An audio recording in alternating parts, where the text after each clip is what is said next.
आज तक ना राजनीति में इन्वॉल्व हुआ हूं, ना अब हूं, और ना इसके आगे मैं कभी राजनीति से प्रेरित हुआ हूं, ना रहूंगा। 3 साल से इस प्रकार आरोप उन्होंने आज तक नहीं लगाया था।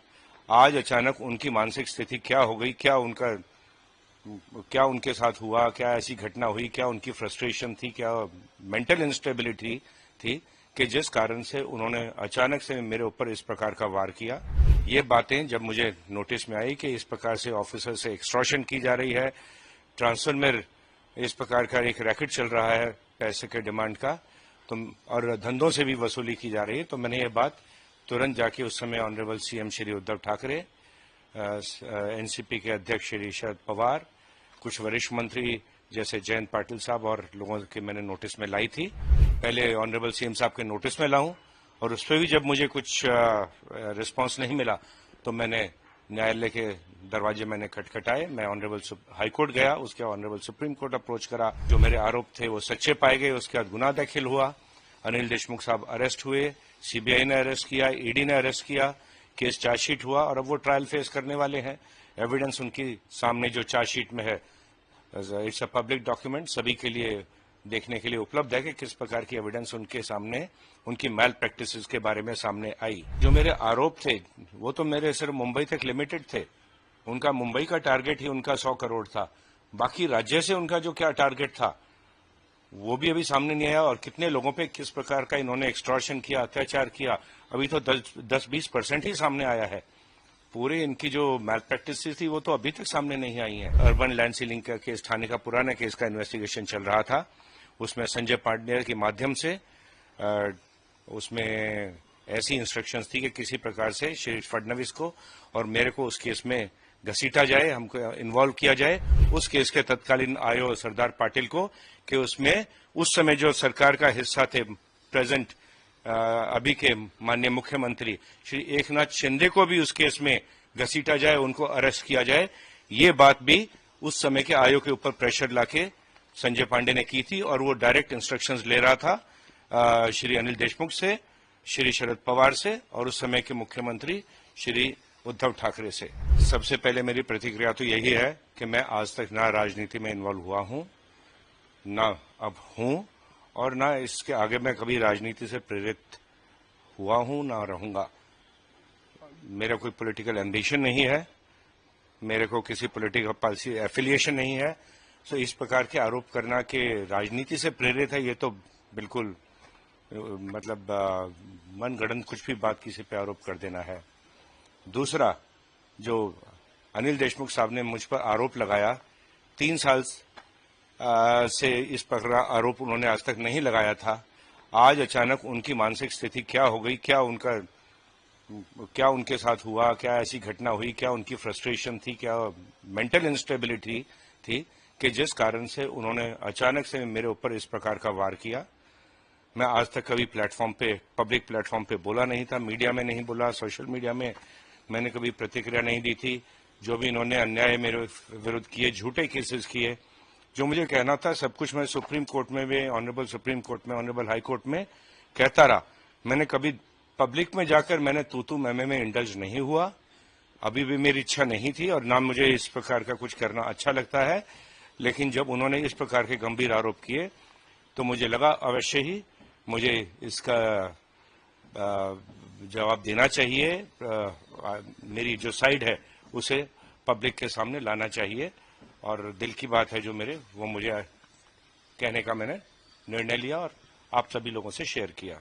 तो मैंने ये चिट्ठी लिखी थी अप्रैल 2021 में, जहां तक मुझे ध्यान आता है, और ये अनिल देशमुख साहब ने इस प्रकार की धीरे धीरे कोविड के बाद और कोविड के दौरान उनकी इस प्रकार की जो डिमांड्स थी, जो इस प्रकार के उनके सुपुत्र इस रैकेट में शामिल हो चुके थे, उनके एजेंट शामिल हो चुके, धीरे धीरे सुनने को आ रहा था।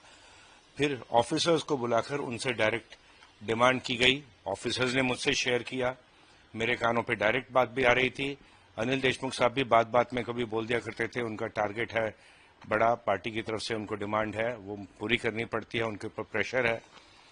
तो इस प्रकार की बातें हो रही थी, और मैंने ये बातें जब मुझे नोटिस में आई कि इस प्रकार से ऑफिसर से एक्सटॉर्शन की जा रही है, ट्रांसफर में इस प्रकार का एक रैकेट चल रहा है पैसे के डिमांड का, तो और धंधों से भी वसूली की जा रही है, तो मैंने ये बात तुरंत जाके उस समय honourable CM Shri Uddhav Thackeray, NCP के अध्यक्ष श्री शरद पवार, कुछ वरिष्ठ मंत्री जैसे जयंत पाटिल साहब और लोगों के मैंने नोटिस में लाई थी। और एक बार नहीं, एक से ज्यादा बार मिला था मैं। एंड वो उनके घर का रिकॉर्ड, उनके जो सिक्योरिटी जो मेंटेन करती है उसमें भी चेक किया जा सकता है कि मैं उस समय फरवरी मार्च के महीने में इन लोगों से मैं जाके अकेला जाके, ऐसा नहीं कि किसी मीटिंग के लिए बुलाया गया हो, अकेला जाके मिला और मैंने इनके नोटिस में लाया था कि किस प्रकार की मैल प्रैक्टिसेस चल रही हैं। और मेरा जो पत्र है उसमें भी मैंने लिखा है ऑनरेबल सीएम साहब को, जो अप्रैल 2021 में लेटर लिखा था कि इस प्रकार की मैल प्रैक्टिसेस मैं पहले भी आपके नोटिस में लाया था, लेकिन उसकी तरफ आपने कोई ध्यान नहीं दिया था, उस पर कोई कार्रवाई नहीं की थी। इसीलिए मुझे मेरी साइड रखने के लिए ये पत्र ऑनरेबल सीएम साहब को, जो मैंने ऑनरेबल गवर्नर साहब को भी भेजा था, बाकी लोगों को भी भेजा था, मुझे लिखना पड़ा। नहीं, बिल्कुल उनको इस कार्रवाई करने में मेरे को उनकी बातों से ऐसा लगा ये उनकी जानकारी में था और उनको कार्रवाई करने में कोई इंटरेस्ट ही नहीं था। उन्होंने इस बात को अनसुना कर दिया, तो मतलब मेरे पास क्या फिर रह गया था। उनकी मैल प्रैक्टिसेस को सामने लाने का तरीका यही था कि मैं पहले ऑनरेबल सीएम साहब के नोटिस में लाऊं, और उस पर भी जब मुझे कुछ रिस्पांस नहीं मिला तो मैंने न्यायालय के दरवाजे मैंने खटखटाए। मैं ऑनरेबल हाई कोर्ट गया, उसके ऑनरेबल सुप्रीम कोर्ट अप्रोच करा, और ऑनरेबल हाई कोर्ट ने इसमें एक पीई ऑर्डर की सीबीआई द्वारा, और उसमें जो मेरे आरोप थे वो सच्चे पाए गए। उसके बाद गुनाह दाखिल हुआ, अनिल देशमुख साहब अरेस्ट हुए, सीबीआई ने अरेस्ट किया, ईडी ने अरेस्ट किया, केस चार्जशीट हुआ और अब वो ट्रायल फेस करने वाले हैं। एविडेंस उनकी सामने जो चार्जशीट में है, इट्स अ पब्लिक डॉक्यूमेंट, सभी के लिए देखने के लिए उपलब्ध है कि किस प्रकार की एविडेंस उनके सामने, उनकी मैल प्रैक्टिसेस के बारे में सामने आई। लेकिन मैं कह रहा हूं कि जो मेरे आरोप थे वो तो मेरे सिर्फ मुंबई तक लिमिटेड थे। उनका मुंबई का टारगेट ही उनका 100 करोड़ था, बाकी राज्य से उनका जो क्या टारगेट था वो भी अभी सामने नहीं आया। और कितने लोगों पे किस प्रकार का इन्होंने एक्सटॉर्शन किया, अत्याचार किया, अभी तो 10-20% ही सामने आया है। पूरे इनकी जो मैल प्रैक्टिस थी वो तो अभी तक सामने नहीं आई है, मुझे लगता है। लेकिन अब थोड़े ऑफिसर्स जो सफर हुए, जिनसे बहुत से लोगों से पैसा भी लिया गया फिर भी काम नहीं किया गया, वो बोलने लगे हैं। और अच्छी बात है, अगर इस प्रकार के लोग और भी सामने आएंगे तो पिक्चर अवश्य सामने आ जाएगी। पूरी पिक्चर क्या थी, देखिए, उनको कोर्ट ने एक्सोनरेट नहीं किया है, उनका ट्रायल पेंडिंग है।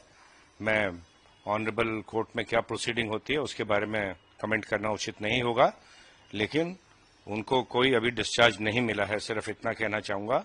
और चांदीवाल कमीशन उनकी सरकार थी, जब ये चांदीवाल कमीशन की रिपोर्ट सबमिट हुई थी, उनके नोटिस में होगा, उनको मालूम होगा क्या है। लेकिन जहां तक मेरी जानकारी है, जो मैंने प्रेस में पढ़ा, चांदीवाल कमीशन ने मेरे ऊपर मेरे जो चार्जेस हैं उनमें सच्चाई पाई, और आई थिंक उन्होंने मेरे बारे में कोई भी एडवर्स ऑब्जर्वेशन इस रिपोर्ट में नहीं दी है, जहां तक मेरी जानकारी प्रेस रिपोर्ट से जाती है।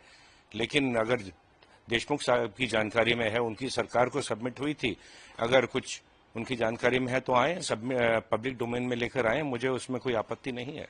मैंने मेरी लेटर में अवश्य लिखा था किस प्रकार से पुलिस एजेंसी का दुरुपयोग किया जा रहा था।